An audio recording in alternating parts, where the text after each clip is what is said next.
Subscribe now and press the bell icon. Never miss an update.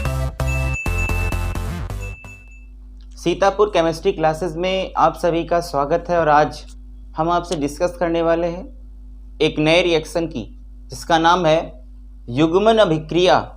और युग्मन अभिक्रिया की परिभाषा है वह अभिक्रिया जिसमें डाईएजोनियम लवण, क्या लिखा है यहाँ पर, वह अभिक्रिया जिसमें डाईएजोनियम लवण और डाईएजोनियम लवण का जो सूत्र होता है वह होता है C6H5N2Cl।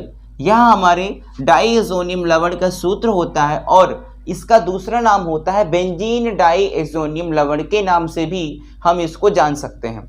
पहला नाम इसको चाहे हम बेंजीन डाईएजोनियम लवण कहें या सिंपल सी बात एरोमेटिक अमीन के साथ भी कह सकते हैं या कहूँ डाईएजोनियम लवण। इसकी जो संरचना बनती है वह कुछ इस तरीके से बनाई जाती है। जो बेंजीन डाईएजोनियम सॉल्ट है यह C6H5 हो जाएगा N2Cl। हमने इसका दूसरा नाम बताया है बेंजीन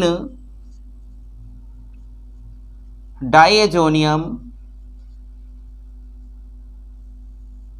लवण।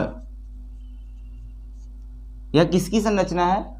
बेंजीन डाईएजोनियम लवण का सूत्र होता है C6H5N2Cl और उसकी संरचना कुछ इस तरीके से बनती है। फिर लिखा है फिनॉल। तो आपको यह पता है कि फिनॉल का सूत्र होता है C6H5OH। किसका सूत्र है यह? फिनॉल का सूत्र है। किसका सूत्र है? फिनॉल का सूत्र है यह।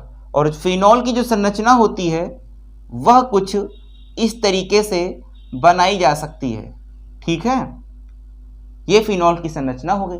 यहां पर हमारे पास दोनों में 6 कार्बन है। तो आपको यह पता है कि जितने इस बेंजीन रिंग में कॉर्नर होते हैं उतने कार्बन होते हैं। तो यहां पर 6 कार्बन है, 1 2 3 4 5 6 कार्बन है। तो C6 दोनों में लिख दिया गया। फिर दोनों में H5 लिखा है। तो एक हाइड्रोजन, दूसरा, तीसरा, चौथा, पांचवा, 5 हाइड्रोजन हो गए। 1 2 3 4 5 हाइड्रोजन हो गए। 6 हाइड्रोजन इसलिए नहीं किए गए क्योंकि इस वाले कॉर्नर से कोई ना कोई एक यौगिक क्या हुआ है, जुड़ा हुआ है।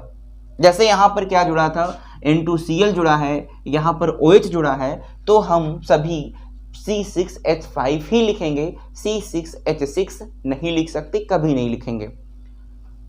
फिर लिखा है एरोमेटिक एमीन। तो यही हमारा एरोमेटिक एमीन हो जाएगा के साथ क्रमशः तनु क्षार व तनु अम्ल की प्रेजेंस में क्या होगा, या तो यहाँ पर तनु क्षार उपस्थित होगा या फिर तनु अम्ल उपस्थित होगा।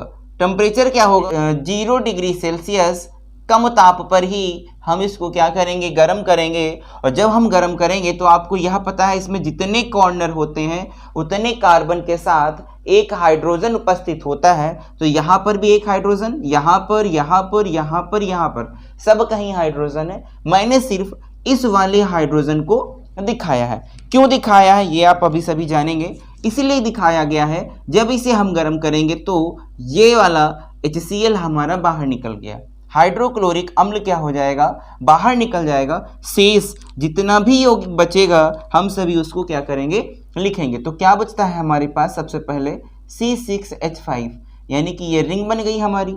इस रिंग से हमारा ये नाइट्रोजन जुड़ा है। तो ये दोनों नाइट्रोजन क्या होंगे, डबल बॉन्ड से एक दूसरे से जुड़ जाएंगे यहाँ पर। फिर क्या बचेगा, ये फिनॉल की संरचना जो होगी वह आप सभी इस वाले नाइट्रोजन के साथ जोड़ करके लिख देंगे। तो इसी को हम सभी क्या कहते हैं, रंजक कहते हैं, डायस कहते हैं। क्या कहते हैं, रंजक कहते हैं, या फिर हम सभी क्या कहते हैं, इसको डायस कहते हैं।